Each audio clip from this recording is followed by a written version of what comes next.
You know, Halloween is a very weird franchise when it comes down to its reboots. And what I mean is that for the reboots that the series had, it's always in a state where the first one is pretty much always the best one, and then the sequels are just not really that good. So a while after the Nightmare on Elm Street video came out, I decided to do a poll on my community tab that, was basically a vote on whether I would talk about Rob Zombie's Halloween or the FNAF movies, and well, the Rob Zombie movies obviously won, so of course I'll talk about it. However, I will say this, it's going to be a little bit different to my Nightmare on Elm Street video, whereas that one was talking about how the movie failed. I'm kind of just talking about this one overall, and it's pretty much an okay movie. It's going to be more of like a pros and cons list, if anything. And that's mainly due to the fact that I feel like if I make this review just basically a plot summary, then I'm really discouraging people from actually watching the movie. However, much like I pseudo did with the Nightmare on Elm Street video, I want to talk about the origins of this movie because originally it wasn't even supposed to exist. I did it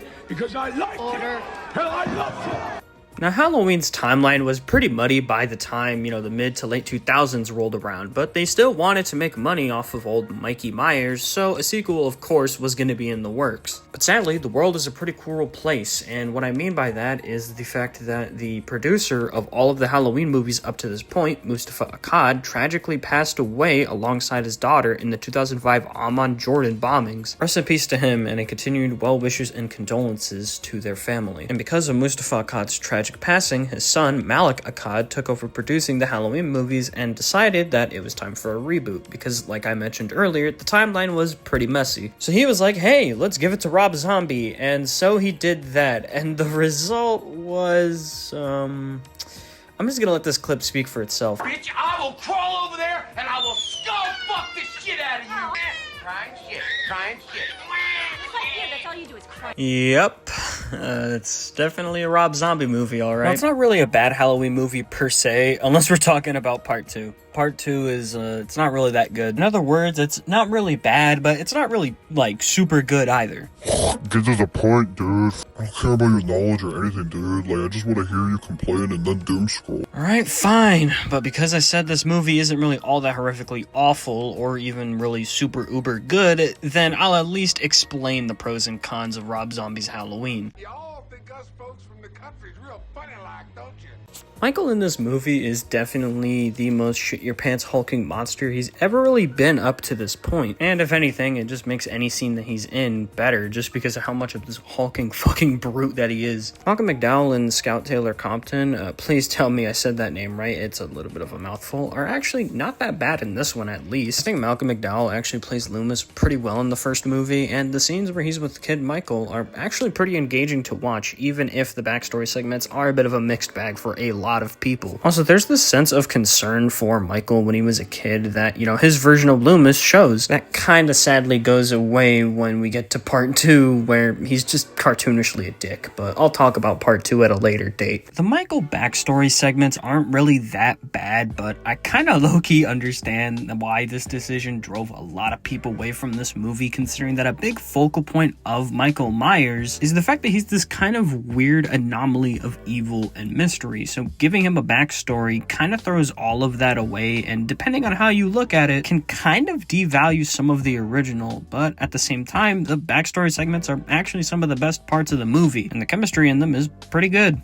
That and, the soundtrack is also pretty good. Those are probably the best things I would say about this movie in particular. I think that these parts kind of save the film from being just another dull and generic horror movie reboot or remake, but there are still some flaws with that, so fuck it, let's go into those. The characters in the movie kind of low-key fucking suck. Outside of Loomis, Laurie, and Michael, pretty much a majority of characters are either just typical Rob Zombie trailer park trash or just fucking nothing. Now I get it, it's a slasher movie, and I'm not saying give everyone some COD Zombies lore level fucking backstory, but at least give them some small traits outside of just either nothing or fucking, Bitch, I will crawl over there and I will skull fuck the shit out of you. And the whole trailer trash thing, well, it works for Rob Zombie's other movies, but it doesn't really work with Halloween because it just makes everyone unlikable. And it kind of makes things a little bit more trashy than a VisiPop show, and it just feels way out of place in this movie. It also just kind of comes across as some parts as just the guy who thinks that everything that's super gritty and dark is just being realistic. Now I know on my channel I did make a video about video game adaptations and that if they were faithful then they would actually be good, and I still stand by that fact. If an adaptation has people who care about it and is pretty faithful, it could work. However, with movie remakes, not so much, because a lot more people have been exposed to the original version of, well, anything, so you have to do some things that separate you from it. Otherwise, it's pretty much just going to be a repeat of everything that everyone's already had seen before, and the second half of this movie is just shit that you've already seen before, with a lot of scenes you've already seen before, and there's this very big inconsistency on what the actual hell was even happening with Michael in this movie, since Rob Zombie didn't really decide what was wrong with him. He tries to imply that the whole family that, you know, I kept playing clips of was pretty much the reason for this, but at the same time, he still wants to go with the born evil thing, so he can't really fucking pick one. So it's like, dude, if he's going around fucking Jeffrey Dahmering animals, nobody's really gonna feel bad for him. And the writing has this weird energy, and what I mean by that is at times it's totally fine, and hell, even at times it's actually pretty enjoyable, but occasionally it gets this very weirdly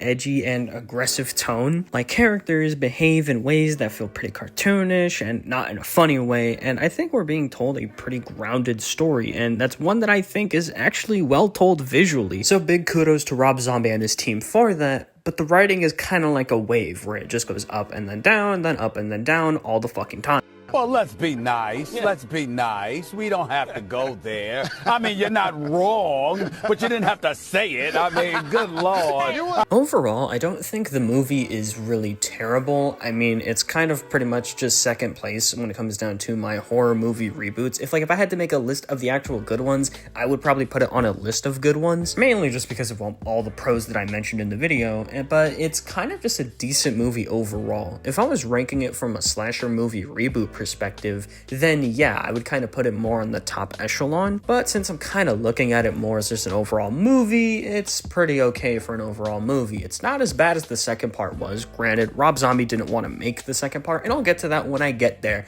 But I do want to say that I think this movie overall was pretty decent. Do I think it has its issues? Fuck yeah, but it also has some pretty good qualities that I don't think deserve to be overshadowed because of a few bad things that, well, pretty much any slasher movie, especially slasher movie reboots, really have. I think Rob Zombie, for part 1 of the Halloween reboots that he did, I think that he pretty much, I think he did a pretty decent job with what he was given and what he was allowed to do. Now granted, I don't really think that humanizing Michael was the best thing that he could have done because, well, I mean, it's Michael Myers. You can't really humanize Michael no matter how hard you try, but I can understand with what he was trying to do and what he was trying to go for, and while it wasn't really too terrible, I understand why a lot of people don't like it. And I will agree that the whole trailer park trash element doesn't really work well for a series like Halloween, but it works well with Rob Zombie's other movies. But again, do I think this movie is absolutely dog shit? Fuck no. Do I think it's a cinematic masterpiece? Hell no. And I know modern discourse will hate this, but I think it's an okay movie.